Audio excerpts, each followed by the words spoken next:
आप सभी को जय मसीह की। परमेश्वर आप सबको बहुत आशीष दे और बरकत दे।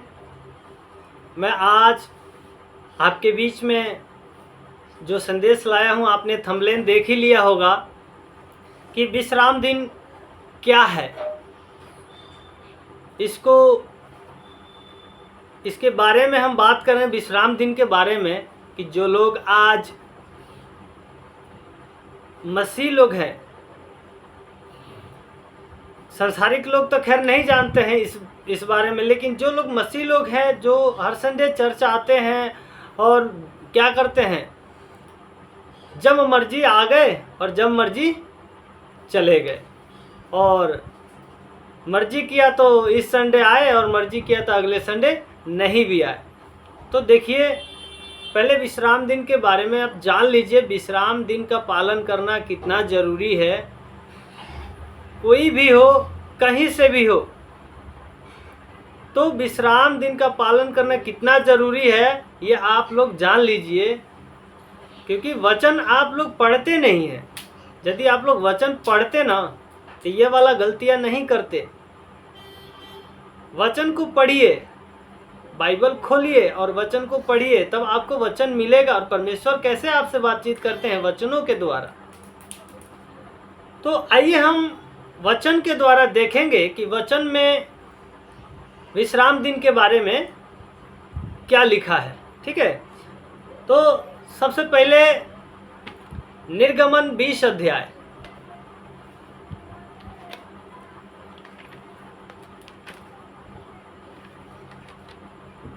निर्गमन 20 अध्याय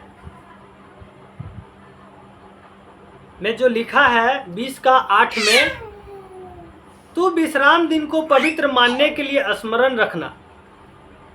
विश्राम दिन को पवित्र मानने के लिए स्मरण रखना, याद रखना है आपको कि विश्राम दिन जो है वो हमारे लिए बहुत पवित्र दिन है।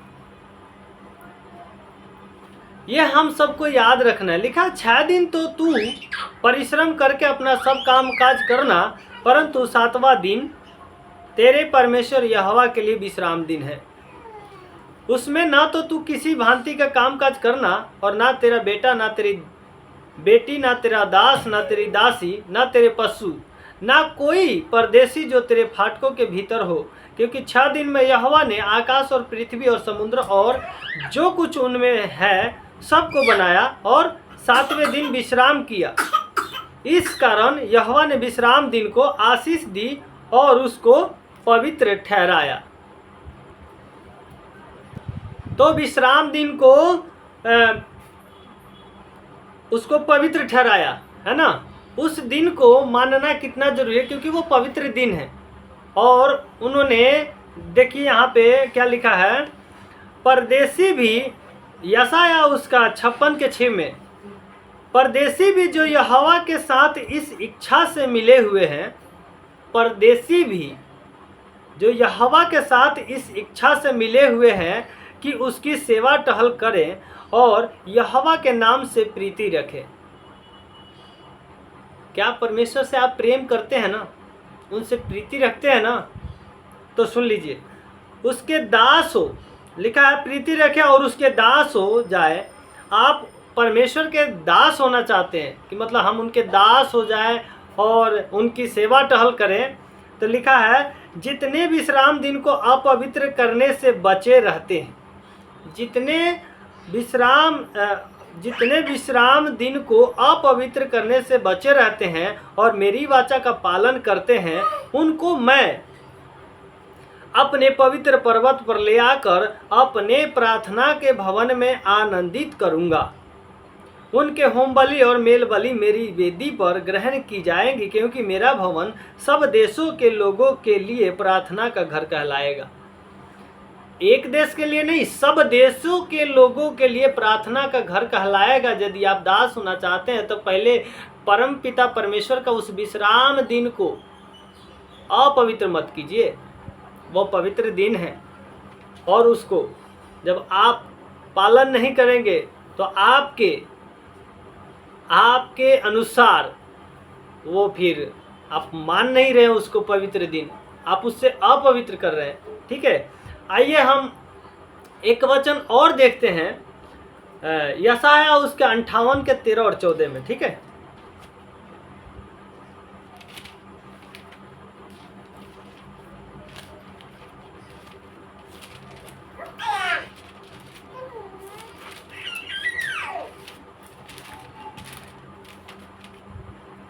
आइए देखते हैं क्या लिखा है।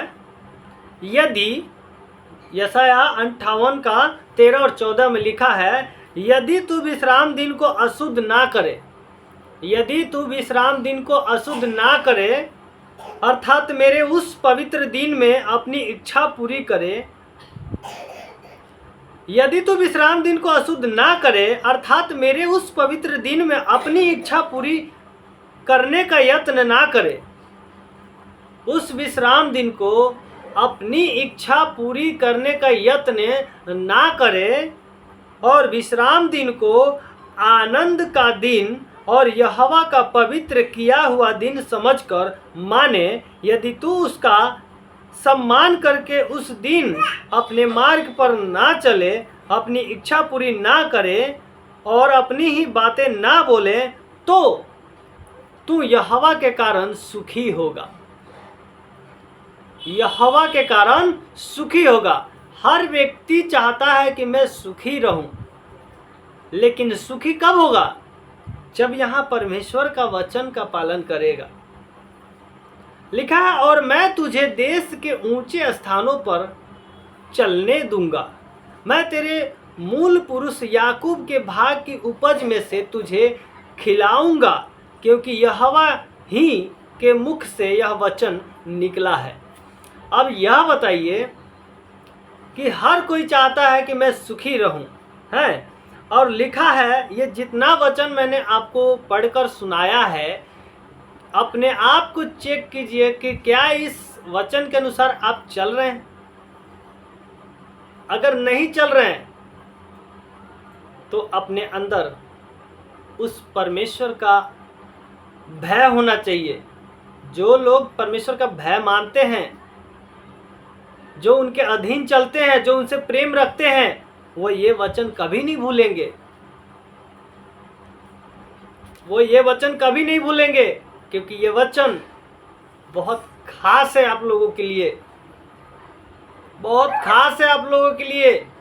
अगर आप समझ गए हैं तो उस विश्राम दिन को अच्छे से पालन कीजिए और उस विश्राम दिन को उस परमेश्वर की महिमा कीजिए। आप हर एक काम को छोड़ करके, जैसे निर्गमन 20 के 8 में लिखा है, उस प्रकार चलिए। हर एक कामों को छोड़ करके और परमेश्वर के उस भवन में आइए जहाँ पे प्रार्थना की जाती है, हम सब इकट्ठे होकर के, और ज़रूर प्रार्थना में शामिल होइए और ज़रूर वहाँ पे संगति कीजिए और परमेश्वर का आराधना कीजिए, है ना। तो इस विश्राम दिन का अगर आपने महत्व समझ लिया है तो आगे से आप ध्यान रखिएगा। और आगे एक और रिक्वेस्ट है कि यदि आप लोग वीडियो को देख रहे हैं, ठीक है, आप लोग वीडियो को देख रहे हैं, तो जिसको अच्छा लग रहा है वो देखें और समझें, और जिसको अच्छा नहीं लग रहा है ना, तो आप लोग मत देखिए, अनसब्सक्राइब कर दीजिए। लेकिन उल्टा सीधा कमेंट करने की कोई ज़रूरत नहीं है, ठीक है, उल्टा सीधा कमेंट करने की कोई ज़रूरत नहीं है। आपको अगर पसंद आ रहा तो देखिए, नहीं पसंद आ रहा मत देखिए, ठीक है। लेकिन यही रिक्वेस्ट है कि यदि आपको इसमें इंटरेस्ट है देखने में, आपको समझने में, तो देखिए, और नहीं इंटरेस्ट है, आपको अगर लग रहा है कि आपके लिए नहीं है तो आप मत देखिए। लेकिन उल्टा सीधा कमेंट करना ये अच्छा नहीं है, देखिए, ठीक है। और अगर आपको कुछ दिक्कत है तो आप डायरेक्ट मुझसे बात कीजिए। और जिन लोगों को इंटरेस्ट है इस वचन को सुनने में और ज्ञान को सीखने में, वो इस चैनल को सब्सक्राइब कर ले और बेल आइकन दबा ले, ताकि उनके पास नोटिफिकेशन पहुंचे। और मैं हमेशा इस परमेश्वर का वचन को आपके पास, हमेशा मेरा यही प्रयास रहेगा कि उस वचन को मैं पहुंचाता रहूं, ठीक है। तो मैं यही कह रहा हूं कि अगर जिसको दिक्कत है, जिसको प्रॉब्लम है, कि मैं जो बता रहा हूँ उसमें आपको गलत लग रहा है तो आप मुझे कॉल कीजिए, आप मुझे पूछिए कि यहाँ पे आपने गलत बोला है हाँ या नहीं। मैं तो ज़रूर बोलूँगा, आपसे बात करूँगा। मुझसे नंबर लीजिए, मेरा नंबर है 8294466038 और इस पर बात कीजिए। और पिछले वीडियो में भी मैंने नंबर थंबनेल में डाल रखा है। जिसको भी दिक्कत है, प्रॉब्लम है, डायरेक्ट बात कीजिए। हाँ भाई साहब, यहाँ आपने गलत बोला है या गलत बताया है, आप मुझसे डायरेक्ट बात कीजिए ना। उल्टा सीधा कमेंट करने की कोई ज़रूरत नहीं है। देखिए, ठीक है, तो मेरा यही एक रिक्वेस्ट है। और यदि आप इंटरेस्टेड है तो आप देखिए, समझिए, और हो सके तो परमेश्वर का वचन को आप समझ करके और आगे तक बढ़ाइए, ताकि लोगों के जीवन में सुधार हो। और जो देख रहे हैं उनके जीवन में भी तो सुधार होगा ही होगा, ये कन्फर्म है। क्योंकि परमेश्वर का वचन जीवित है और जीवित वचन तो काम करेगा ही करेगा, हर एक जन के अंदर काम करेगा। जितने लोग इस वीडियो के देख रहे हैं, मेरा ये विश्वास है कि उनका जीवन में बहुत सारे बदलाव होगा और वो परमेश्वर के और करीब जाएंगे। क्योंकि परमेश्वर के वचन को जो फॉलो करता है, जो अच्छे से मानता है, परमेश्वर उसे सच में बहुत बहुत प्रेम करते हैं। और परमेश्वर इतना प्रेम करते हैं कि परमेश्वर उसे, जैसे मैंने बताया ना, यहाँ पे कहाँ गया, यहाँ लिखा है ना, यदि तू विश्राम दिन को अशुद्ध ना करे, अर्थात मेरे उस पवित्र दिन में अपनी इच्छा पूरी करने का यत्न ना करे और विश्राम दिन को आनंद का दिन और यहोवा का पवित्र किया हुआ दिन समझकर माने, यदि तू उसका सम्मान करके उस दिन अपने मार्ग पर ना चले, तो अपनी इच्छा पूरी ना करके और अपनी ही बातें ना बोले, तो तू यहोवा के कारण सुखी होगा। परमेश्वर हमेशा आपको सुखी रखेगा यदि आप उसके वचनों को मानेंगे तो।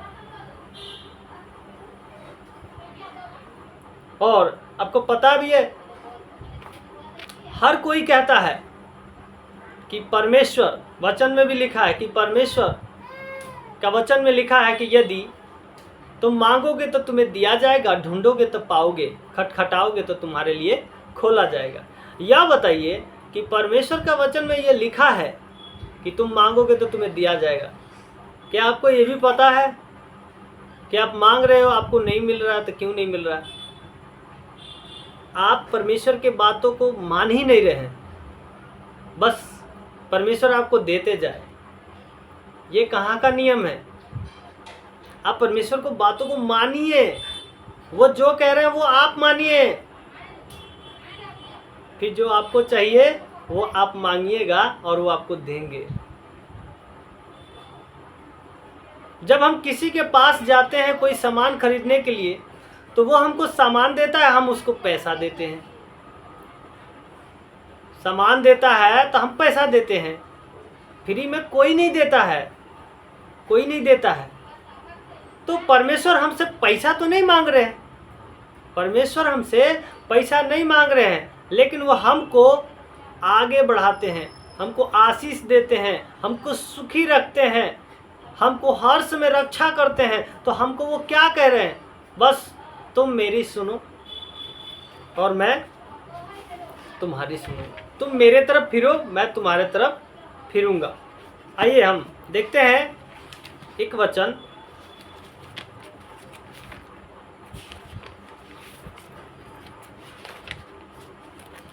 जो आप परमेश्वर से मांगते हो। लिखा है, आप परमेश्वर से जो चाहो मांगो और वो तुम्हारे लिए हो जाएगा। लेकिन कब होगा?